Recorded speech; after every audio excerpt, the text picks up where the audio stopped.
যদি কম দামত ধুলাই পাট ল'বলৈ বিচাৰে তেতিয়াহ'লে মনোজ ভাই ফেশ্বনত এভেইলেবল আছে। আপোনালোকে চাওক, মই দুয়োখন হাতত দুযোৰ ধুলাই পাট লৈ আছোঁ। কোনযোৰ ভাল লাগিছে কওকচোন? যিযোৰ ভাল লাগিছে এটা কমেণ্ট কৰিব, ভাল লাগিব। লগতে ভিডিঅ'টো লাইক কৰি দিব।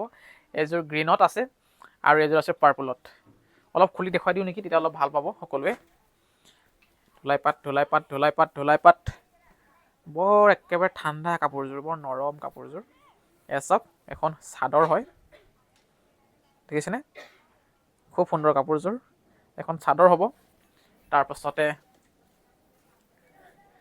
এখন মেখেলা হ'ব আপোনাৰ, এখন মেখেলা হ'ব, এখন মেখেলা হয় আৰু ইয়াতে ব্লাউজ পিচ নাথাকিব, এখন মেখেলা হয়।